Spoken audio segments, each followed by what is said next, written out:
మంగళగిరి నియోజకవర్గానికి సంబంధించి జరుగుతున్న అభివృద్ధిని చూసి రాష్ట్ర ప్రజలు సంతోషపడాలా, ఈర్ష్యపడాలా? సంతోషపడాలి. ప్రతిపక్షాల వాళ్ళు దాన్ని ఈర్ష్యపడతారు. అంటే రాష్ట్ర ప్రజలు ఇక్కడ ఒక్క నియోజకవర్గంలోనే అభివృద్ధి అంతా డంప్ అయిపోతుంది, మిగతా నియోజకవర్గాలు కూడా ఆ విధమైనటువంటి మౌలిక సదుపాయాలు, డెవలప్మెంట్స్ కూడా ఎక్స్పెక్ట్ చేస్తూ ఉంటారు కదా. మీరేమనుకుంటారంటే లోకేష్ గారు కాబట్టి ప్రత్యేకంగా గవర్నమెంట్ నుంచి నిధులు తీసుకొచ్చి ఇక్కడ ప్రాజెక్టులు చేస్తారనేది సామాన్యులకి, సమాజానికి ఉండే ఒక భావన. నిడమర్రు స్కూలు ఆయన సొంత కాంట్రిబ్యూషన్తో, ఆయన సొంత నిధులతో కడుతున్నాడు.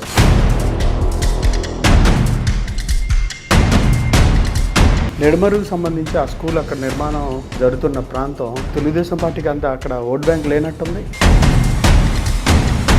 అంటే ఓవరాల్గా జగన్మోహన్ రెడ్డి గారు చేయలేంది నారా లోకేష్ గారు వచ్చి చేసింది అభివృద్ధి. అంటే తెలుగుదేశం భవిష్యత్తుకి నారా లోకేష్ గారనే. చంద్రబాబు నాయుడు గారి అనుభవాన్ని వాడుకుంటా లోకేష్ గారు ముఖ్యమంత్రి గారు అవుతారు అనేది సగటు టీడీపీలో ఉన్న సామాన్య కార్యకర్తలకి ఉన్నది బేసిక్ ఎక్స్పెక్టేషన్. కూటమిలో లోకేష్ గారు ముఖ్యమంత్రి అయితే జనసేన నుంచి పవన్ కళ్యాణ్ గారు ఉన్నారు. పవన్ కళ్యాణ్ గారు ఈ నిర్ణయాన్ని స్వాగతించి ఆయన పనిచేస్తారా? వెంకటేష్ గారు, మీరు నారా లోకేష్ గారిని స్ఫూర్తిగా తీసుకొని బాగా తగ్గినట్టున్నారు. ఆయన అంత తగ్గలేదు, కొంత నాయకుడిని చూసి తగ్గిన మాట. తెలుగు ఎక్సలెన్స్ కూడా బాగా ఇంప్రూవ్మెంట్ బాగా. మొదట్లో ఆయన ఓపెన్గా చెప్పారు, హైదరాబాద్లో పెరిగా, నాకు కొద్దిగా తెలుగు ఫస్ట్లో తడబడ్డ మాట వాస్తవం. తెలుగుదేశం కార్యకర్తల్లో కొంతవరకు అసంతృప్తి ఉందంటున్నారు. కొంత కార్యకర్తలని మొదట్లో పాలనా పరంగా కొంత జాప్యం జరిగింది, కానీ నిర్లక్ష్యం అని నేను అన్నా. ఏదైతే చెప్పిన టైంకి అమరావతి మొదటి దశ కంప్లీట్ అవుతుంది అంటారా? 28 అక్టోబర్కి డెడ్ లైన్ ఖచ్చితంగా అవుతుంది అనేది మీరు గమనిస్తే. GID టవర్స్ 28 ఆఖరికి అవుతాయి.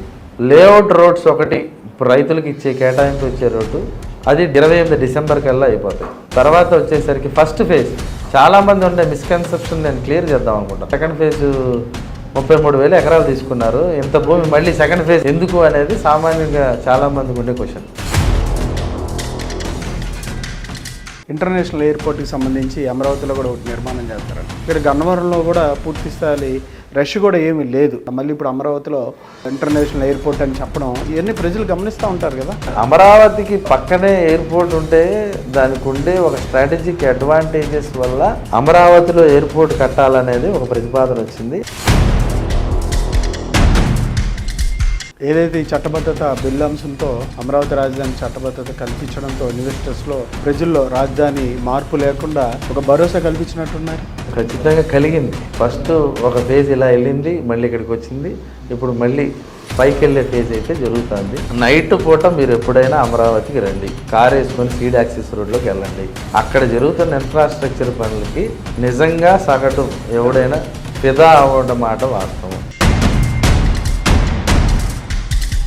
అంటే జగన్ గారు ఈ టైంలో అమరావతి బిల్లుకు సంబంధించి చట్టబద్ధత కేంద్రం కల్పిస్తున్న టైంలో ఈ వ్యవహార శైలి కావచ్చు, ఇట్లాంటి మాట్లాడడం వెనక ఉద్దేశం ఏమంటారు? అంటే అమరావతిలో నిర్మాణాలు శరవేగంగా జరుగుతున్నాయని కారణం అనుకోవాలి. కొద్దిగా నిర్మాణం త్వరితగతిన స్పీడ్ ఎందుకున్నాయి, దీన్ని ఎట్టా ఒకటి అడ్డుకట్టేయాలి, ఏదోటి చేసి చెడగొట్టాలి.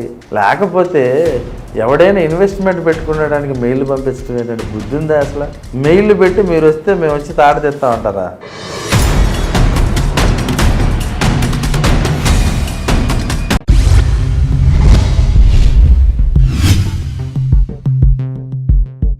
నమస్కారం వెంకటేష్ గారు. నమస్తే వంశీ గారు. అంటే మంగళగిరి నియోజకవర్గానికి సంబంధించి జరుగుతున్న అభివృద్ధిని చూసి రాష్ట్ర ప్రజలు సంతోషపడాలా, ఈర్ష్యపడాలా? సంతోషపడాలి. ప్రతిపక్షాల వాళ్ళు దాన్ని ఈర్ష్యపడతారు. మేమైతే ప్రజలుగా ఉన్న మంగళగిరి సామాన్య ఓటర్గా మేము సంతోషపడుతున్నాం. అంటే రాష్ట్ర ప్రజలు ఇక్కడ ఒక్క నియోజకవర్గంలోనే అభివృద్ధి అంతా డంప్ అయిపోతుంది, మిగతా నియోజకవర్గాలు కూడా ఆ విధమైనటువంటి మౌలిక సదుపాయాలు, డెవలప్మెంట్స్ కూడా ఎక్స్పెక్ట్ చేస్తూ ఉంటారు కదా. వాటిలో వారి కోరికలు ఎప్పుడు తీరుతూ ఉంటాయి? మీరేమనుకుంటారంటే లోకేష్ గారు కాబట్టి ప్రత్యేకంగా గవర్నమెంట్ నుంచి నిధులు తీసుకొచ్చి ఇక్కడ ప్రాజెక్టులు చేస్తారనేది సామాన్యులకి, సమాజానికి ఉండే ఒక భావన. నిడమర్రు స్కూలు ఆయన సొంత కాంట్రిబ్యూషన్తో, ఆయన సొంత నిధులతో కడుతున్నాడు. నిడమర్రు హై స్కూల్ అనేది దాదాపు ఈ ఏరియాలోనే కాదు, ఈ జిల్లాలో తలమానికంగా ఉండే ఒక హై స్కూల్. అంటే గవర్నమెంట్ స్కూల్లో చదవడానికి ఏ ఫెసిలిటీస్ అయితే తక్కువగా ఉంటాయి మనం సామాన్యులు కానీ మధ్యతరగతి కుటుంబీకులు కానీ, గవర్నమెంట్ అంటే సహజంగా ఫెసిలిటీస్ ఉన్న భావనలో ఉండవు కాబట్టి ఆ ఫెసిలిటీస్ అన్నింటినీ ఇంటర్నేషనల్ స్టాండర్డ్స్లో పెట్టి ప్లే ఏరియాతో సహా బాస్కెట్బాల్ కోర్టు కావచ్చు, పికిల్ బాల్ కోర్టు కావచ్చు, లేకపోతే ఆ యాంబియన్స్ కావచ్చు, గ్రీనరీ కావచ్చు, అన్నిటినీ సొంత నిధులతో ఆయన పూర్తిగా అభివృద్ధి చేస్తున్నారు. ప్రభుత్వం పరంగా రావాల్సిన నిజంగా అంత దామాషా ప్రకారంగా రావాల్సి వస్తే మా ఎంటీఎంసీ కార్పొరేషన్ ఇప్పుడు పెండింగ్ కేసెస్ ఉండటం వల్ల కొన్ని నిధులు మాకు విడుదల కావటంలా. ప్రభుత్వం నుంచి రావాల్సిన దామాషా ప్రకారం సెంట్రల్ గవర్నమెంట్ నుంచి కార్పొరేషన్కి రావచ్చు, లేకపోతే స్టేట్ గవర్నమెంట్ నుంచి మున్సిపాలిటీలకి మున్సిపల్ కార్పొరేషన్ కేటాయించిన నిధులు కావచ్చు. మేము ఆ నిధుల కోసం ఆ పెండింగ్ కేసులు అన్నీ క్లియర్ అయిపోతే మాకు కొన్ని నిధులు వస్తాయి. నిజంగా అదే తత్వం ఉంటే మేము పక్క నియోజకవర్గాల్లో లేకపోతే ప్రభుత్వం మాదనో లోకేష్ గారిదనో ఈ రోడ్లు అండర్ గ్రౌండ్ డ్రైనేజ్ ఈ పాటికి మేము మొదలు పెట్టేసేవాళ్ళం. ఆ ఏదైతే సాంకేతికమైన జాప్యం ఉందో దానివల్ల కొంత డిలే అయ్యింది. దానికోసం మేము ఎదురు చూస్తాం. హాస్పిటల్ దాదాపు 100 పడకల హాస్పిటల్ ఇక్కడ రిక్వైర్మెంట్ ఉందండి. అవి కూడా ఆయన సొంత డబ్బులేనా? సొంత నిధులేం కాదు, గవర్నమెంట్ ఎంఎస్ఐడిసి కొంత డబ్బులు ఉన్నాయి. అసలు 100 పడకల హాస్పిటల్ ఇక్కడి నుంచి తెనాలి 30 కిలోమీటర్లు, అక్కడ 100 పడకల హాస్పిటల్ ఉంది. జీజీహెచ్ ఉంది, గుంటూరు గవర్నమెంట్ హాస్పిటల్. మంగళగిరిలో 100 పడకల హాస్పిటల్ ఇంతకు ముందే ఏరియా హాస్పిటల్ ఉండేది మాకు. ఆ ఏరియా హాస్పిటల్ని 100 పడకల హాస్పిటల్గా ఆధునీకరిస్తున్నాం మేము. పూర్వం ఉండేది, దాన్ని ఆధునీకరించకపోతే ఇక్కడ 2,93,000 మంది ఓటర్లు, దాదాపు 7 లక్షల మంది జనాభా, మళ్ళీ పరిసర ప్రాంతాల్లో 8 లక్షల దాకా ఉన్న జనాభాకి మేము గుంటూరు కానీ విజయవాడ కానీ వెళ్ళాల్సిన పరిస్థితి ఉంది. ఏరియా హాస్పిటల్ మా ఒక్కరికే ఏం కట్టట్లేదే. దాదాపు మిగతా జిల్లాల్లో ఉన్న ఏరియా హాస్పిటల్ కూడా డెవలప్ చేస్తున్నారు. దాదాపు ఆయన ధర్మవరం కాన్స్టిట్యున్సీలో ఉన్న సత్యకుమార్ యాదవ్ గారు కావచ్చు, ఇంకొకరు కావచ్చు, ఏరియా హాస్పిటల్ డెవలప్ చేస్తున్నారు.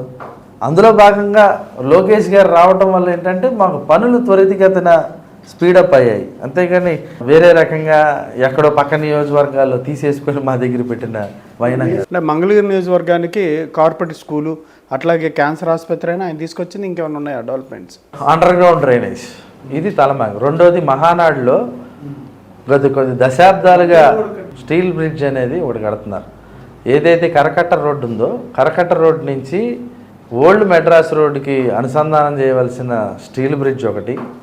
రెండోది ఆ సీడ్ యాక్సిస్ రోడ్ రాజధానికి హైవేకి కలపాల్సిన అన్ని రోడ్లని స్పీడప్ చేసి కడుతున్నారు. రెండోది వచ్చేసరికి under ground drainage most important. ఇది నాకు తెలిసి ఇంతకుముందు గతంలో గుంటూరు కార్పొరేషన్ సెంట్రల్ గవర్నమెంట్లో అమృత్ స్కీమ్ మీద జరిగింది. ఇప్పుడు అండర్ గ్రౌండ్ డ్రైనేజ్ నెట్వర్క్ అనేది ఈ మంగళగిరిలో నాకు తెలిసి అదే సిగ్నేచర్ ప్రాజెక్ట్, ఫస్ట్ ప్రాజెక్ట్. తర్వాత మహానాడు ప్రాంతంలో ఏదైతే మాకు ఇప్పుడు వరదలు వస్తే ఇంతకుముందు నీళ్ళు వచ్చేసాయి, లోపలికి వచ్చేసాయి. వచ్చేసి ఆ రోజు తలదాచుకోవడానికి షెల్టర్ కూడా ఉండేది కాదు.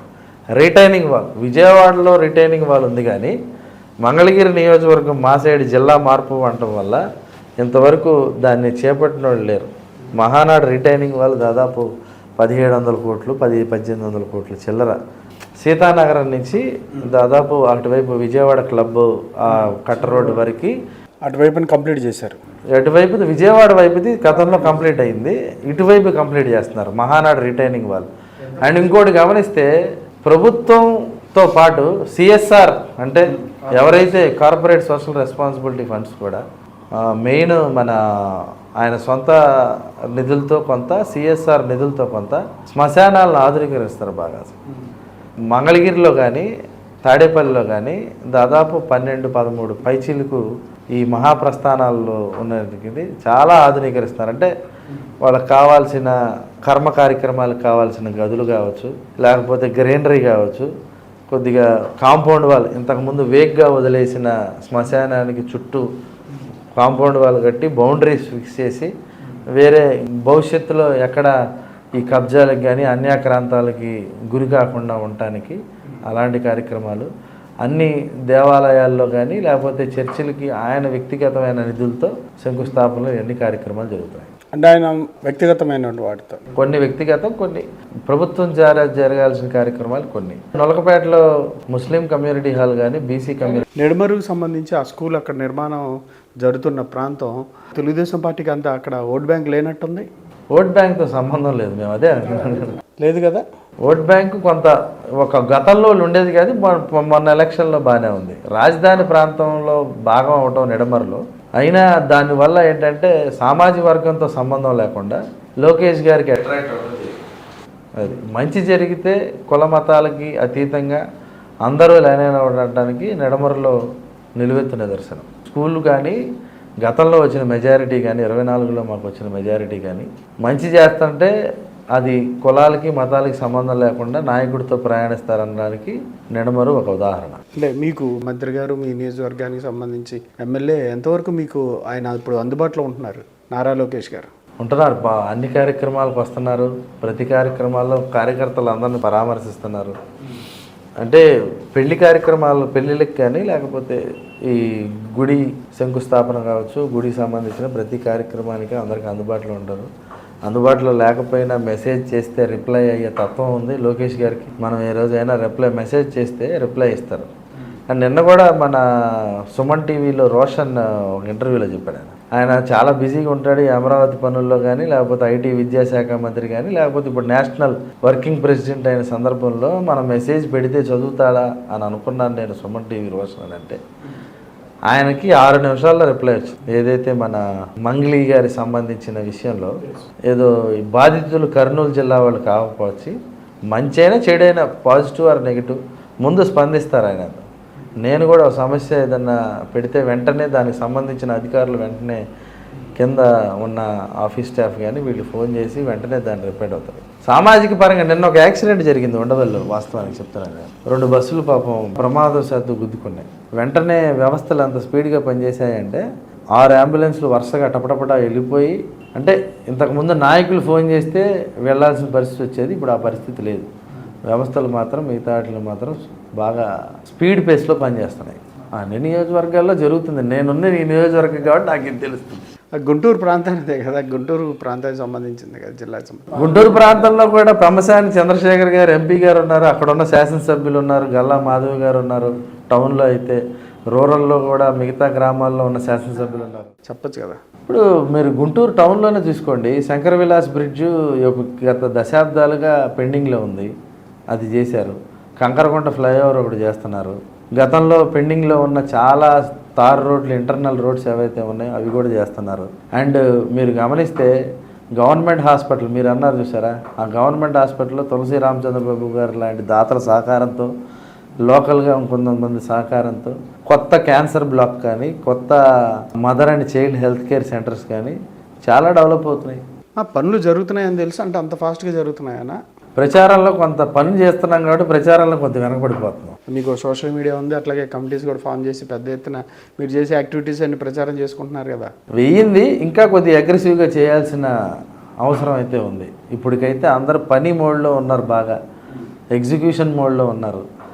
లోకేష్ గారు టార్గెట్ ఇచ్చి అందరికీ గ్రౌండ్ అయ్యే విధంగా, ఊరికినే ఏదో మాటలు చెప్పి చేయటం కాకుండా అవి గ్రౌండ్ అయ్యి ఎగ్జిక్యూట్ అవ్వటానికి ఏ ప్రాబ్లమ్స్ ఉన్నాయో మీ పరిధిలో స్థానిక ప్రజాప్రతినిధులుగా అక్కడున్న అందరితో మాట్లాడి, క్షేత్రస్థాయిలో పార్టీ వర్గాలతో కూడా మాట్లాడి వాటిని గ్రౌండ్ చేసే ప్రక్రియలో నిమగ్నమై ఉన్నాం.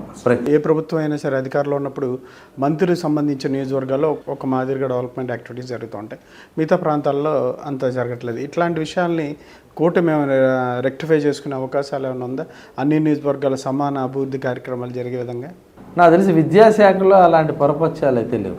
మిగతా శాఖల గురించి మనకు ఐడియా లేదు, ఎందుకంటే నేను లోకేష్ గారి దగ్గర నుండి చూస్తున్నాను, దగ్గరగా ఉంటారు కాబట్టి. విద్యాశాఖలో అయితే అలాంటి పొరపక్షాలు, మంత్రి గారు అయితే ఒక రకమైన కేటాయింపు, ఎమ్మెల్యే శాసనసభ్యులు అయితే ఒక రకమైన కేటాయింపులు, అక్కడున్న గుత్తేదారు లేకపోతే అక్కడున్న లోకల్ అధికార యంత్రాంగం నిర్లక్ష్యం వల్ల కొంత జాప్యం జరిగి ఉండొచ్చు. కానీ సెంట్రలైజ్డ్ పాలసీలో, కేటాయింపుల్లో కానీ వీటిల్లో కానీ అన్ని సమన్వయం అయితే జరుగుతుంది. అంటే ఓవరాల్గా జగన్మోహన్ రెడ్డి గారు చేయలేంది నారా లోకేష్ గారు వచ్చి చేసింది అభివృద్ధి, ఉద్యోగ కల్పన, అది మౌలిక వసతుల కల్పన, ఉద్యోగాలు, భవిష్యత్తుకి భరోసా. అంటే తెలుగుదేశం భవిష్యత్తుకి నారా లోకేష్ గారేనా? చంద్రబాబు నాయుడు గారి అనుభవాన్ని వాడుకుంటా లోకేష్ గారు ముఖ్యమంత్రి గారు అవుతారు అనేది సగటు టీడీపీలో ఉన్న సామాన్య కార్యకర్తలకి ఉన్నది బేసిక్ ఎక్స్పెక్టేషన్ అది. సో అది ఇప్పుడు జరిగిద్దా తర్వాత జరిగిద్దా అనేది కూటమిలో ఉన్న పెద్దలు లేకపోతే ఇప్పుడున్న సమీకరణాలు వాటికి అనుభవం అవసరానికి తగ్గ. అంటే తెలుగుదేశం పార్టీ వర్కింగ్ ప్రెసిడెంట్గా నియమించుకున్నట్టుగా మీ టర్మ్లో కూడా ఆయన్ని సీఎంగా చేసుకునే అవకాశం ఏమైనా ఉందంటారా? అది ఊహ. అంటే మనం ముఖ్యమంత్రి గారు అవ్వాలని మా అభిప్రాయం, అభిమతం. అవుతారా లేదా అనేది అది మా స్థాయిలో మేము నిర్ణయించేది. పార్టీ కూటమిలో లోకేష్ గారు ముఖ్యమంత్రి అయితే జనసేన నుంచి పవన్ కళ్యాణ్ గారు ఉన్నారు. పవన్ కళ్యాణ్ గారు ఈ నిర్ణయాన్ని స్వాగతించి ఆయన పనిచేస్తారా? లోకేష్ గారు, పవన్ కళ్యాణ్ గారు విత్ అట్మోస్ట్ క్లారిటీతో 10 సంవత్సరాల పైచీలకు, 15 సంవత్సరాల పైచీలకు సుస్థిరమైన పాలన ఇవ్వాలి. ఇర్రెస్పెక్టివ్ ఆఫ్ వ్యక్తిగతమైన అభిప్రాయాలకి తావు లేకుండా మన వ్యక్తిగతంగా అంటే కూటమిలో పనిచేస్తున్న మిగతా పార్టీలతో పాటు జనసేన నుంచి ఏమైనా ఇబ్బందులు ఎదురవుతాయి అంటారా ఒకవేళ ఈ స్టెప్ తీసుకుంటే? మేము చెప్పేది ఏంటంటే అలాంటి పొరపత్యాలు ఎవరు ముఖ్యమంత్రి అయినా సరే పొరపత్యాలు మా మధ్య లేవు. లోకేష్ గారికి ముఖ్యమంత్రి అవడానికి అన్ని అవకాశాలు ఉన్నాయి, అందులో డౌట్ మేమైతే సందేహపడట్లా. మా భవిష్యత్తు నాయకుడి కింద మేము నారా లోకేష్ గారిని చూసుకుంటున్నాం. పాదయాత్ర దగ్గర నుంచి ఆయన ప్రూవ్ చేసుకున్న ఈరోజు ప్రభుత్వంలో భాగస్వామ్యం అయ్యి అనేకమైన పాలసీల్లో ఎంప్లాయ్మెంట్ జనరేషన్లో కానీ లేకపోతే కంపెనీలు తెచ్చే ప్రక్రియలో కానీ ఆయనకి సరిపడా అనుభవం వచ్చిందనేది మా భావన. అండ్ ఇంకొకటి ప్రధానంగా నేను చెప్పేది ఏంటంటే కూటమి ధర్మం ఇవన్నీ పెద్దలు చంద్రబాబు నాయుడు గారు కానీ పవన్ కళ్యాణ్ గారు కానీ బీజేపీ నేతలు కానీ వారు చూసుకుంటారు. మీరు గమనిస్తే జెన్జీ పాపులేషను పెరిగిపోయింది. ఇప్పుడు సగటు భారతదేశంలో ఇప్పుడున్న ఏజ్ మీరు గమనిస్తే కనుక 25 నుంచి 35 మధ్యలో ఉన్న ఏజ్ పాపులేషన్ దాదాపు 60% కంటే ఎక్కువ జనాభా భారతదేశంలో ఇప్పుడున్న మనం ఫేజ్ను అనుభవిస్తున్నాం. అంటే యాస్పిరేషన్స్ ఎక్కువ, యూత్ యాస్పిరేషన్ అడ్రస్ చేసేవాళ్ళు యువ నాయకులు అయి ఉంటే ఇంకా వాళ్ళని స్టడీ చేసి ముందుకు పోవడానికి చాలా ఉపయోగపడుతుంది. మీరు క్లియర్ కట్ ఎగ్జాంపుల్ తీసుకోండి. ఇప్పుడు పార్టీలు మా ఎన్డీఏలో భాగస్వామ్యం కాకపోయినా మన తేజస్వి యాదవ్ గారు బీహార్లో కావచ్చు, నేపాల్లో కూడా మీరు చూస్తే ప్రధానమంత్రి అయింది 35 సంవత్సరాలు ఆయన హార్డ్లీ. అంటే జెన్జీలు ట్రెండ్ అయితే ఏదైతే యూత్ అంటే పాపులేషన్ డెమోగ్రఫిక్స్ మారాయి. యూత్ ఇంతకుముందు పాలిటిక్స్లో రావడానికి ఎలాగైతే ఒక 50 ఏళ్ళు దాటితేనో మనకు పాలిటిక్స్ అనే నానుడు పోయి మా ఎంపీలను కానీ వీళ్ళని కానీ చూస్తే కనుక ఎక్కువ యూత్ శాతం ఎక్కువ ఉన్నారు. సో అలాంటి యూత్ రిప్రజెంటేషన్ నారా లోకేష్ గారి రూపంలో ఉండటంలో తప్పులేదు. మా వ్యక్తిగతమైన అభిప్రాయం కూడా ఈ క్యాటర్ చేయడానికి జనాల తాలూకు యాస్పిరేషన్స్ని, యూత్ తాలూకు యాస్పిరేషన్స్ని ముందుకు తీసుకెళ్ళడానికి ఆయన కూడా ఎంగేజ్లో ఉన్నారు కాబట్టి సమర్థవంతంగా ముందుకు తీసుకెళ్తారనేది మా అభిప్రాయం. వెంకటేష్ గారు, మీరు నారా లోకేష్ గారిని స్ఫూర్తిగా తీసుకొని బాగా తగ్గినట్టున్నారు. ఆయన అంత తగ్గలేదు కానీ కొంత తగ్గాం. కానీ ఆయన మరీ పాదయాత్రకు ముందు తగ్గారు, పాదయాత్ర అయిపోయిన తర్వాత అధికారం వచ్చిన తర్వాత కూడా తగ్గారు.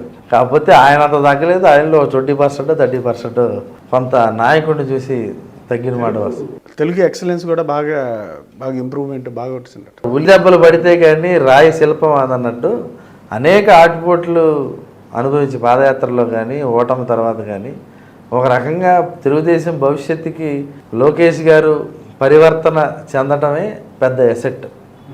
ఆయన చెందిన విధానం, ఆయన జర్నీ, వీటన్నిటికీ ఏదైతే మమ్మల్ని తెలుగు విమర్శించేవాళ్ళో ఇప్పుడు ఆ విమర్శించేది పోయింది. నాకు తెలిసి ఆ ప్రతిపక్ష నాయకుడి తెలుగే సరిగ్గా లేదు. ఇప్పుడు టు బి ఫ్రాంక్ మాట్లాడాలంటే ఆయనది కూడా పెద్ద స్క్రిప్టెడ్. మరి మా దానికి స్క్రిప్ట్ అవసరం లోకేష్ గారికి. అనర్గళంగా మాట్లాడతారు. విశ్వవిఖ్యాత నట సార్వభౌమ స్వర్గీయ నందశ్రీ నందమూరి తారక రామారావు గారిని మొదలు పెడితే ఆ ప్రవాహం ఆపడానికి తెలుగులో మొదట్లో ఆయన ఓపెన్గా చెప్పారు, హైదరాబాద్లో పెరిగా, నాకు కొద్దిగా తెలుగు ఫస్ట్లో తడబడ్డ మాట వాస్తవం, తర్వాత ఏదైతే నీడెడ్ ఉందో దానికి మార్చుకుంటా పరివర్తన చెందుకుంటా వచ్చారు. అందులో భాగంగా ఈరోజు తెలుగు కాదు అన్ని భాషలు అనర్గళంగా మాట్లాడగలరు. తెలుగుదేశం కార్యకర్తల్లో కొంతవరకు అసంతృప్తి ఉందంటున్నారు. కార్యకర్తల్లో అసంతృప్తి అనేది లేదు. కార్యకర్తల్లో జరిగే వాటిల్లో ఇక్కడ పరిపాలన వాటిల్లో చాలా సవాళ్ళు, రెవెన్యూ సవాళ్ళు కావచ్చు, 22A కావచ్చు, లేకపోతే చుక్కల భూములు కావచ్చు, లేకపోతే ఎక్కడ చూసినా ఒక వ్యవస్థలో నిర్లిప్తత ఉంది. ఆ నిర్లిప్తత తట్టి లేపి ఆ యంత్రాంగం చేత పనిచేయించడానికే ఎక్కువ టైం పట్టింది. అందులో భాగంగా కొంత కార్యకర్తలని మొదట్లో పాలనాపరంగా కొంత జాప్యం జరిగింది, కానీ నిర్లక్ష్యం అని నేను అన్నాను. జాప్యం జరిగింది. అయితే ఈ మహానాడు లోపల మొదటి 6 నెలల్లో మ్యాక్సిమం కమిటీలు వేసేశారు, జిల్లా కమిటీలు వేసేసారు. కార్యకర్తనే అతను కోరుకునేది రాజకీయంగా తనకు ఒక గుర్తింపు, లేకపోతే ఒక ఏదైనా స్వావలంబన. 1 కోటి సభ్యత్వాలు పైగా జరిగింది. నిజంగా కార్యకర్తలకు గనక ఆ అసంతృప్తి ఉంటే ఆ 1 కోటి సభ్యత్వాలు జరిగి కొంత కరెక్ట్ చేసుకున్నానంటే ఇది ఒక నిరంతర ప్రక్రియ. కార్యకర్తలు కూడా మనుషులే కాబట్టి యాస్పిరేషన్స్ పెరిగిన మాట వాస్తవం. ఆ యాస్పిరేషన్స్ని 100% రీచ్ అవ్వడానికి పార్టీ యంత్రాంగం కృషి చేస్తుంది. పదవుల విషయం కేటాయింపు కావచ్చు, బూత్ లెవెల్ కమిటీలు కావచ్చు, లేకపోతే రేపు సంస్థాగతంగా మామూలుగా వచ్చే స్థానిక సంస్థల ఎన్నికలు ఏదైతే సర్పంచులు కావచ్చు, ఎంపీటీసీలు కావచ్చు, వాటిని కూడా భర్తీ చేయడానికి కృషి చేస్తున్నారు. ఐ థింక్ ఈ మహానాడు లోపల మెజారిటీ కార్యకర్తలకు ఇవ్వాల్సిన పదవులు కానీ మిగతా కానీ భర్తీ చేస్తారని ఆశాభావం ఉంది.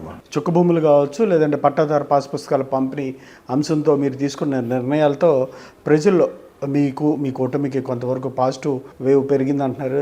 మీరు అంగీకరిస్తారా? ఈ విషయంలో పాజిటివ్ లెంత్ బాగా పెరిగిందా?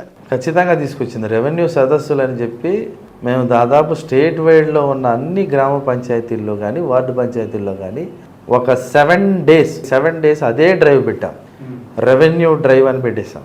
పెట్టిన తర్వాత అనేకమైన సమస్యలు 22A కానీ, చుక్క భూములు కానీ, లేకపోతే అడంగుల్ మార్పులు, కొంత సాంకేతికంగా అన్నీ రెవెన్యూ డిపార్ట్మెంటు, మిగతా ల్యాండ్స్ అండ్ రిజిస్ట్రేషను, మిగతా అందరూ ఒకే చోట ఉండటం వల్ల సమస్యలు పరిష్కారం అవడానికి ఖచ్చితంగా దోహదపడింది. పాజిటివ్ టాక్ అయితే తీసుకొచ్చింది. మేము వాళ్ళలాగా పాస్బుక్ల మీద మా బొమ్మలు వేసుకోలేదు, వాళ్ళలాగా ప్లాటింగ్ స్టోన్స్ వేసి వాళ్ళ ముఖాలు మేము వేయలేదు, వాళ్ళలాగా మేము ల్యాండ్ టైటిలింగ్ యాక్ట్ తెస్తానని మేము భయపెట్టలేదు. ఎవరి భూమి వాళ్ళ దగ్గర ఉంటుంది కానీ భరోసాని మేము కల్పించాం.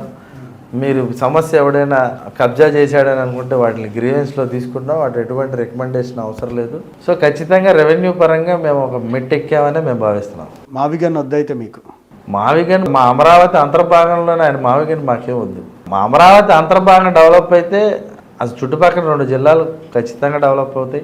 అండ్ ఎంప్లాయ్మెంట్కి వచ్చేసరికి రాష్ట్ర వ్యాప్తంగా ఉన్న యువతకి ఖచ్చితంగా ఎంప్లాయ్మెంట్ దానికి వస్తుంది. సో మావిగన్కి కొలమానం లేదు దానికి. ఏ హేతుబద్ధంగా మనం చేయాలి? ఒకటి ఉంది, ఆల్రెడీ ఉంది కదా, అమరావతి ఉంది కదా, అక్కడే డెవలప్ చేసుకుంటే మన ఈ ఫలాలు ఆయన చెప్పే ఏదైతే అంటే అమరావతి మొదటి దశకి సంబంధించి అక్కడ ఉండే రైతుల సమస్యలు తీర్చడానికి కూడా కమిటీ వేశారు. నారాయణ గారు కూడా ఉన్నారు. నారాయణ గారు అన్ని పనులు కూడా పరిశీలిస్తున్నారు. ఏదైతే చెప్పిన టైంకి అమరావతి మొదటి దశ కంప్లీట్ అవుతుంది అంటారా? 28 అక్టోబర్కి డెడ్ లైన్ ఖచ్చితంగా అవుద్ది అనేది మీరు గమనిస్తే GID టవర్స్ 28 ఆఖరికి అవుతాయి. లేఅవుట్ రోడ్స్ ఒకటి రైతులకు ఇచ్చే కేటాయింపు ఇచ్చే రోడ్డు అది 28 డిసెంబర్ కల్లా అయిపోతాయి. తర్వాత వచ్చేసరికి ఫస్ట్ ఫేజ్ చాలామంది ఉండే మిస్కన్సెప్షన్ నేను క్లియర్ చేద్దాం అనుకుంటాను. సెకండ్ ఫేజు 33,000 ఎకరాలు తీసుకున్నారు. ఇంత భూమి మళ్ళీ సెకండ్ ఫేజ్ ఎందుకు అనేది సామాన్యంగా చాలామందికి ఉండే క్వశ్చన్. 33,000 ఎకరాల్లో మనం లేఅవుట్ వేస్తే, మామూలుగా వేస్తే ఇప్పుడు ఈ రోజున్న పరిస్థితుల్లో 55% మాత్రమే ఇల్డింగ్ వస్తుంది. అండ్ ఇక్కడ వేసేది దాదాపు 200 అడుగుల రోడ్లు, 150 అడుగుల రోడ్లు, ఇంకా అంతకంటే పెద్ద రోడ్లు. 33,000 ఎకరాలు ఏకఖండంగా ఒకే ఎత్తు పల్లాలు లేకుండా భూమి అంతా చదునుగా ఉండదు. అందులో భాగంగా మనకి 60% ల్యాండ్ పోయి మనకు 40% మాత్రమే మిగులుతుంది. 33,000లో 40% అంటే దాదాపు 12,000 ఎకరాలు మనకి ఈల్డింగ్ వస్తుంది. 12,000 ఎకరాల్లో దాదాపు రిటర్నబుల్ ప్లాట్స్ ఇవ్వాలి. మనం ఈ మిగిలిపోయిన భూముల్లోనే రైతులకి 25% దాకా ఇవ్వాలి. యావరేజ్గా 1,250 గజాల నుంచి 1,450 గజాలకి ఎకరానికి కనుక మనం తీసుకుంటే మీరు రేషియోగా కన్వర్ట్ చేస్తే 25 to 30% ఆఫ్ ది ల్యాండ్ మనము ఈ మిగిలిన 12,000 ఎకరాల్లోనే మనం ఇవ్వాలి. 33,000 ఎకరాలకి మనం కనుక క్యాలిక్యులేట్ చేస్తే 7,000 నుంచి 8,000 ఎకరాలు దాదాపు రైతులకే పోతుంది. మనకు మిగిలింది 4,000 ఎకరాలు. ఆ 4,000 ఎకరాల్లో మనం ఏ బిట్స్ పిలానీ ప్రాజెక్ట్ చూసుకున్నా, లేకపోతే పెద్ద యూనివర్సిటీగా ఉన్నా, UGC నామ్స్ ప్రకారం 100+ ఏకర్స్ లేనిదే ఒక యూనివర్సిటీని మనం సెటప్ చేయలేం. అలాంటి ఒక 10 సంస్థలు 20 సంస్థలు వస్తే అక్కడే 2,000 ఎకరాలు వెళ్ళిపోయింది. మాకు మిగిలేది ఇంకా 3,000 ఎకరాలే. ఆ 3,000 ఎకరాలని సంస్థ ద్వారా ఏదైతే కోటా ఉన్నామో అన్నింటినీ కేటాయించుకుంటున్నాం. దాదాపు ఇప్పుడు 15 సంస్థల పైనే వచ్చినాయి. దాదాపు ఒక్కొక్కరికి యూనివర్సిటీలు అయితే దాదాపు 6 నుంచి 7 యూనివర్సిటీలు వచ్చాయి. యావరేజ్గా 150 ఎకరాలు వేసుకున్నా 150 ఎకరాలు అక్కడే పోయింది. ఇంకా మరి మనకి కేంద్ర ప్రభుత్వంలో మనకి ఎయిర్లైన్స్ మినిస్టర్ గారు ఉన్నారు, ప్రత్యేక కేటాయింపులు ఉన్నాయి. ఇప్పుడు గన్నవరం మనకు బేగంపేట ఉందనుకుంటే శంషాబాద్ వచ్చేది కాదు. ఇప్పుడు మనం గన్నవరం ఉందనుకుంటే ఇంకొక ఇంటర్నేషనల్ ఎయిర్పోర్ట్కి సంబంధించి అమరావతిలో కూడా ఒకటి నిర్మాణం చేస్తారని మీరు చెప్పిన దానికి భిన్నంగా, అంటే హైదరాబాదు బాగా డెవలప్ అవుతున్న కొద్దీ శంషాబాద్ రిక్వైర్మెంట్తో బేగంపేట తర్వాత ఎప్పుడో శంషాబాద్ అనేది చేశారు. ఇక్కడ గన్నవరంలో కూడా పూర్తి స్థాయి రష్ కూడా ఏమీ లేదు అంత, అంటే ఈ డెవలప్మెంట్కి సంబంధించి కూడా ఉన్న అవసరం ఉన్నా సరే మీరు డెవలప్మెంట్ చేయకుండా మళ్ళీ ఇప్పుడు అమరావతిలో ఇంటర్నేషనల్ ఎయిర్పోర్ట్ అని చెప్పడం ఇవన్నీ ప్రజలు గమనిస్తూ ఉంటారు కదా. అంటే అమరావతికి పక్కనే ఎయిర్పోర్ట్ ఉంటే దానికి ఉండే ఒక స్ట్రాటజిక్ అడ్వాంటేజెస్ వల్ల అమరావతిలో ఎయిర్పోర్ట్ కట్టాలనేది ఒక ప్రతిపాదన వచ్చింది. అండ్ కేంద్ర ప్రభుత్వం దానికి సానుకూలంగా స్పందించింది. దానికి నిధులు కేటాయిస్తున్నాం కాబట్టి చేస్తున్నాం. గన్నవరం వాడము అనే దానికి లేదు. పెరిగిన ఇప్పుడు ఫ్యూచర్ని ఆలోచించి ఇది 50 to 70 lakhs పాపులేషన్ అయ్యే కెపాసిటీ గల సిటీ ఉంది కాబట్టి ఇప్పుడు సమీకరించుకొని మనం చేస్తే భవిష్యత్తు అవసరాల కోసం, భవిష్యత్తు అంటే 20 ఏళ్ళు 25 ఏళ్ళు అనేది దీర్ఘకాలికం. నెక్స్ట్ 5 yearsలో దాన్ని ఒక భూమి సమీకరించిన భూమిలో లేఅవుట్ వేసి దానికి తగ్గ ఎయిర్పోర్ట్కి సంబంధించిన ఇన్ఫ్రాస్ట్రక్చర్ డెవలప్ చేయాలి అంటే టైం దొరికిద్ది. భిన్నమైన వాదనలు ఉన్నమాట వాస్తవం. గన్నవరంలో ఇంకా ఫుట్ఫాల్ తక్కువ ఉంది అంటే ముందు అసలు అన్ని ప్రారంభ దశలో ఉన్నాయి కాబట్టి మీకు తక్కువగా ఉందంటే అనిపిస్తుంది. రేపు పొద్దున ఇవన్నీ కుడియడంగా 28 ఆఖరికి 29 మొదటికి వచ్చేసరికి ఇన్స్టిట్యూషన్స్ అన్ని స్ట్రీమ్ లైన్ అయిన తర్వాత ఎయిర్పోర్ట్ అనేది భవిష్యత్తుని ఊహించుకొని కట్టారు. ఇది మంచి నిర్ణయం అని చెప్పి ఆ రోజు కూటమి ప్రభుత్వాన్ని, చంద్రబాబు నాయుడు గారిని తర్వాత వీళ్ళే పొగుడుతారు. ఓవరాల్ శంకుస్థాపన అయిపోయిందా? కొన్ని పల్నాడు జిల్లాల్లోనూ కొంత వీటిల్లో కొన్ని భూ సేకరణ అంశాలు కొన్ని ఉన్నాయి. అవి అయిన తర్వాత నాకు తెలిసి ఓఆర్ఆర్ని స్ట్రీమ్ లైన్ అయ్యిద్ది. స్ట్రీమ్ లైన్ అయిన తర్వాత మనకు వచ్చిన ప్రభుత్వం ఇచ్చిన టార్గెట్ డెడ్ లైన్ ప్రాథమికంగా 28 ఆఖరికి పూర్తి చేయాలన్న ఉద్దేశంలో ఉన్నారు. గతం ప్రభుత్వకి ఇప్పటికీ మేము దీర్ఘకాలికంగా 5 ఏళ్ళకి టార్గెట్లు ఫస్ట్ పెట్టుకుంటున్నాం, అంతేగాని 10 ఏళ్ళకి అనేది సెకండరీ టార్గెట్ కింద పెట్టుకుంటున్నాం. కొంతవరకు భూములు సేకరించాలి, కంప్లీట్ అవ్వదు, కార్యరూపం దాల్చుతాం ఫస్ట్. అంటే రియల్ ఎస్టేట్కి సంబంధించి చేసే వాళ్ళు కూడా ఓఆర్ఆర్ కోసం వెయిట్ చేస్తున్నట్టున్నారు.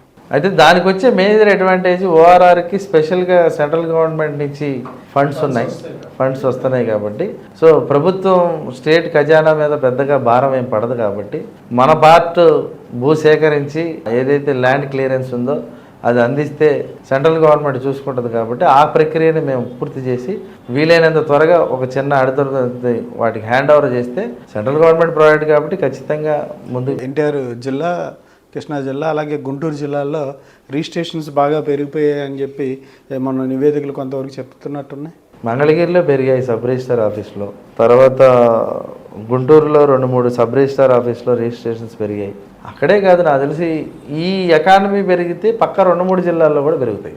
ఇక్కడ కొనుగోలు చేసి అమ్మకాలు పెరిగిన వాళ్ళు పక్క జిల్లాలకు కూడా వెళ్ళి ఇన్వెస్టర్స్ వస్తున్నారు. ఇన్వెస్టర్స్ అంటే ఇప్పుడు ఒక మిడిల్ స్టేజ్లో ఉంది. ఫస్ట్లో బాగా వచ్చారు, తర్వాత ఒక సాచురేషన్ స్టేజ్ వచ్చింది.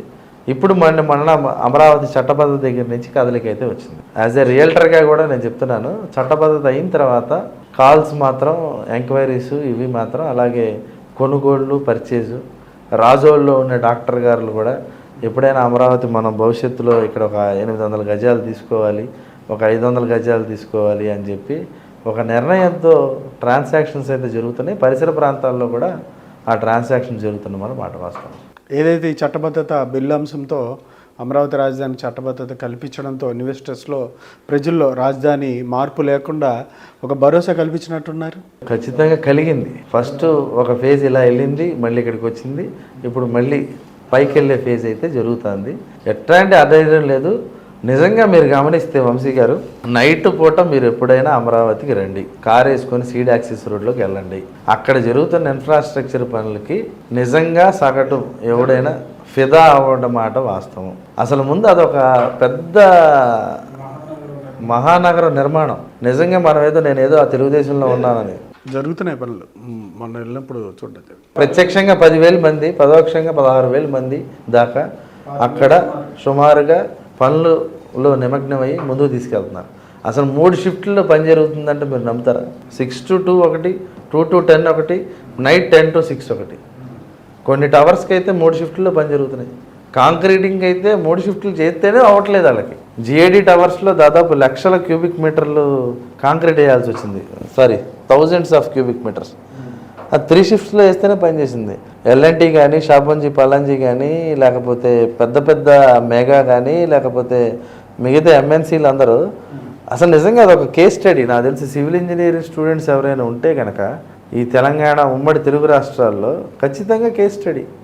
అంటే ఏదో ధరలు పెరిగిపోతున్నాయి, స్క్వేర్ ఫీట్కి అంత తీసుకుంటున్నారు, ఇంత తీసుకుంటున్నారు అని చెప్తున్నారు, కానీ అది చాలా నామినల్. ఆయన ముందు నారాయణ గారు కూడా చెప్పారు, తెలంగాణ సెక్రటేరియట్కి ఎంత ఖర్చు అయింది, లేకపోతే పార్లమెంట్కి ఎంత ఖర్చు అయింది. అంటే జగన్ గారు మాట్లాడుతూ అమరావతి నిర్మాణాలు ఎస్ఎఫ్టీల గురించి 14,000 అని చెప్పారు. దానికి సంబంధించి నారాయణ గారు కూడా మొదట 7,000, 6,000 రూపాయలుగా ఉన్నది పూర్తి అయ్యేసరికి మిగతా సచివాలయాలు, తెలంగాణ సచివాలయం కావచ్చు, ఆయన నిర్మించిన ఋషికొండ ప్యాలెస్ నిర్మాణాలు చివరి వ్యయం వచ్చేసరికి 13,000, 14,000. అంటే వీటన్నింటినీ కూడా ఎస్ఎఫ్టీల నిర్మాణ వ్యయాల గురించి ఏమంటారు? ఎవరు చెప్పారు మీ ఉద్దేశం? కంప్లీట్ అయ్యేకదిగా మామూలుగా గ్రౌండ్ అయ్యేటానికి ఫస్ట్ ప్రాజెక్ట్ డిలే అయ్యేకది ఒక 10% అటు ఇటు డీవియేషన్ ఉంటుంది, మెటీరియల్ రేట్స్ పెరుగుతాయి. ఆ డీవియేషనే కానీ ఏదో డైవర్షన్ పాలిటిక్స్ జగన్ గారు బిహేవియర్ అవన్నీ ఒకటి పక్కన పెడితే, అంటే జగన్ గారు ఈ టైంలో అమరావతి బిల్లుకు సంబంధించి చట్టబద్ధత కేంద్రం కల్పిస్తున్న టైంలో ఈ వ్యవహార శైలి కావచ్చు ఇట్లాంటి మాట్లాడడం వెనక ఉద్దేశం ఏమంటారు? అంటే అమరావతిలో నిర్మాణాలు శరవేగంగా జరుగుతున్నాయని కారణం అనుకోవాలి, ఏమనుకోవాలి? దీని వెనక మర్మం ఏంటి? కొద్దిగా నిర్మాణం త్వరితగతిన స్పీడ్ ఎందుకున్నాయి, దీన్ని ఎట్టా ఒకటి అడ్డుకట్టేయాలి, ఏదో ఒకటి చేసి చెడగొట్టాలి. లేకపోతే ఎవడైనా ఇన్వెస్ట్మెంట్ పెట్టుకునేడానికి మెయిల్ పంపించడం ఏంటంటే బుద్ధి ఉందా అసలు? ఇన్వెస్టర్లకి మెయిల్ పంపిస్తారా? ఇంకా ఏమైనా ఉంటే పాజిటివ్గా రెస్పాండ్ అవ్వాలి, కానీ మెయిల్ పెట్టి మీరు వస్తే మేము వచ్చి తాడు తెస్తామంటారా? అది ఎవడైనా ఇన్ని వేల కోట్ల రూపాయలు ఖర్చు పెడతా ఓ పక్కనేమో మెడికల్ కాలేజీల నిర్మాణానికి డబ్బులు లేవని పీపీపీ విధానంతో ముందుకెళ్ళడం అనేది ఎంతవరకు అంటారు? 5,000 కోట్ల రూపాయలు ఖర్చు పెట్టలేక అన్ని కాలేజీల నిర్మాణాలు ఆపేశారు. ఇప్పుడు మనం గతంలో గమనించినట్లయితే ప్రభుత్వ పరంగా కొన్ని దశాబ్దాలుగా మీ జిల్లాలో కానీ మా జిల్లాలో కానీ గవర్నమెంట్ హాస్పిటల్ డెవలప్ అయినాయి చూసుంటాం. మనం చూసిన తర్వాత ఆ గవర్నమెంట్ హాస్పిటల్ రన్ అయ్యే విధానాన్ని కావచ్చు, అకౌంటబిలిటీ ఉండాలంటే కొంత ప్రైవేట్ పార్ట్నర్షిప్ ఉండాలి. ఇప్పుడు మనం ఒక రోడ్డు ఉంది, నేషనల్ హైవే ఉంది, అది ఎందుకు గుత్తేదారు సంస్థకి మనం అప్పచెప్తున్నాం?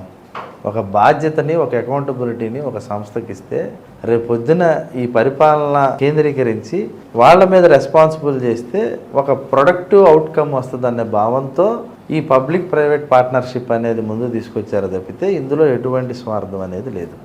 అది సో ఒక ప్రైవేట్ వాళ్ళని భాగస్వామ్యం చేస్తే మీరు గమనిస్తే కనుక మెజారిటీ అమెరికాలో కానీ మిగతా అభివృద్ధి చెందిన దేశాల్లో చాలా ప్రైవేట్ పబ్లిక్ పార్ట్నర్షిప్ ఉంటే కాంపిటేషన్ పెరిగింది. ప్రైవేట్ వాళ్ళు ఇన్వాల్వ్ అయితే కాంపిటీషన్ పెరిగింది. కాంపిటీషన్ పెరిగినప్పుడు ప్రొడక్ట్కి డెలివరీ ఇవ్వాలన్న ఇది పెరిగింది, ప్రొడక్ట్ సర్వీస్ పెరిగింది, సర్వీస్లో ఉన్న క్వాలిటీ పెరిగింది. ఆ క్వాలిటీ పెరిగితే ఆటోమేటిక్గా మనం ఎవరైతే పేషెంట్స్ వస్తారో లేకపోతే ప్రజలు హాస్పిటల్స్కి చేరుకుంటారో వాళ్ళకి మంచి సర్వీస్ వస్తుంది అనే సదుద్దేశం తప్పితే 5,000 కోట్లు 6,000 కోట్లు మనం వెళ్తున్నాం, ఆబ్వియస్లీ వెళ్తాం. ఆయనలాగా మామూలుగా ఫౌండేషన్ వేసి అయితే వదిలేము. ఖచ్చితంగా కొన్ని మెడికల్ కాలేజ్ అయినా పూర్తి చేస్తాం. పవన్ కళ్యాణ్ గారి పనితీరు ఉంది ఆయన శాఖల మీద. పంచాయతీరాజ్ శాఖలో కూడా కేంద్ర ప్రభుత్వం ద్వారా కొన్ని అవార్డులు కూడా వచ్చినట్టున్నాయి. ఆయన పరిధిలో ఎక్స్పెక్టేషన్ దానికంటే ఎక్కువగా పర్ఫామ్ చేస్తున్నట్టు అనిపిస్తుంది. అంటే ప్రధానంగా ఆయన శాఖల పనితీరు మీద, ఆయన శాఖలో మనం చూస్తే కేంద్రీయ జల్ మిషన్ ద్వారా కొన్ని నిధులు రాబట్టుకోలేక గత ప్రభుత్వం వాళ్ళు కాంపోనెంట్ మన స్టేట్ గవర్నమెంట్ తరఫున 2,000-3,000 crores మనం స్పెండ్ చేస్తే వాళ్ళు ఒక 22,000-30,000 crores వాళ్ళ ప్రాజెక్టులు ఇచ్చే పరిస్థితిలో ఉన్నప్పుడు ఆయా పెట్టకుండా వెనక్కి వెళ్ళిపోతుంటే ఈయన దాన్ని కొంచెం రిక్వెస్ట్ చేసుకొని ఆ కాంపోనెంట్ మేము చేసేస్తాం, మాకు 25,000-30,000 crores ఏదైతే ఉందో దాన్ని శాంక్షన్ చేయండి అని చేపించడం. కానీ గిరిజనులకి కూడా అంటే ఎక్కడైతే ఓన్లీ 100 మంది నివసిస్తున్న ప్రాంతంలో కూడా కొన్ని దశాబ్దాల కళ, అంటే సహజంగా అందరికీ ఉండేది ఏంటంటే 600 మంది లేదే రోడ్డు రాదు అనే పరిస్థితిలోనే తీసి 100 మంది ఉన్నా రోడ్డు, నీళ్లు, విద్యుత్ అనేది బేసిక్ అని భావించి అందులో కల్పించడం కూడా నిజంగా హర్షించదగ్గ విషయం. ఆయన పనితీరు కూడా చాలా satisfaction. Okay sir, thank you very much అండి. Thank you very much. Thank you sir Venkatesh గారు. ఇదండి వెంకటేష్ గారి ఆలోచనల అభిప్రాయాలు. ప్రధానంగా మంగళగిరి నియోజకవర్గానికి సంబంధించి ప్రజలకు ఇచ్చిన హామీలను నెరవేర్చడంలో చిత్తశుద్ధిగా పట్టుదలతో తన సొంత డబ్బును కూడా వెచ్చిచ్చి మంగళగిరి నియోజకవర్గాన్ని ఒక మోడల్ నియోజకవర్గానిగా అభివృద్ధి చేసే దిశగా అడుగులు వేస్తున్నారని, స్కూల్ కావచ్చు, లేదంటే హాస్పిటల్ నిర్మాణాలు కావచ్చు, మౌలిక సదుపాయాలకు, రైతులకు సంబంధించి కావచ్చు, ఆధ్యాత్మికంగా ఏ కార్యక్రమం ఉన్నా సరే మంగళగిరి ప్రజల మనసులు దోచుకునే విధంగా ఆయన పనితీరుతో నారా లోకేష్ గారు ముందుకు వెళ్తున్నారని, అలాగే ఆయన శాఖల పనితీరులో కూడా ఐటీ శాఖ, వైజాగ్ అభివృద్ధి కావచ్చు, వీటన్నిటిలో నారా లోకేష్ గారి ముద్ర పూర్తి స్థాయిలో కనిపించే విధంగా పనిచేసుకుంటూ వెళ్తా ఉన్నారని, తెలుగుదేశం పార్టీ భవిష్యత్తు ఇక నారా లోకేష్ గారి చేతుల్లో అనే దిశగా ఇవాళ నిర్ణయాలు జరుగుతుండడం, ఆయన పనితీరు కూడా మెరుగుపడి మరింతగా అందరిలో నమ్మకం దృఢంగా కలిగించే విధంగా ఉండడం కూడా సంతోషించదగ్గ పరిణామంగా ఆయన తెలియజేశారు. థ్యాంక్ యూ అండి వెంకటేష్ గారు. Thank you very much. Thank you.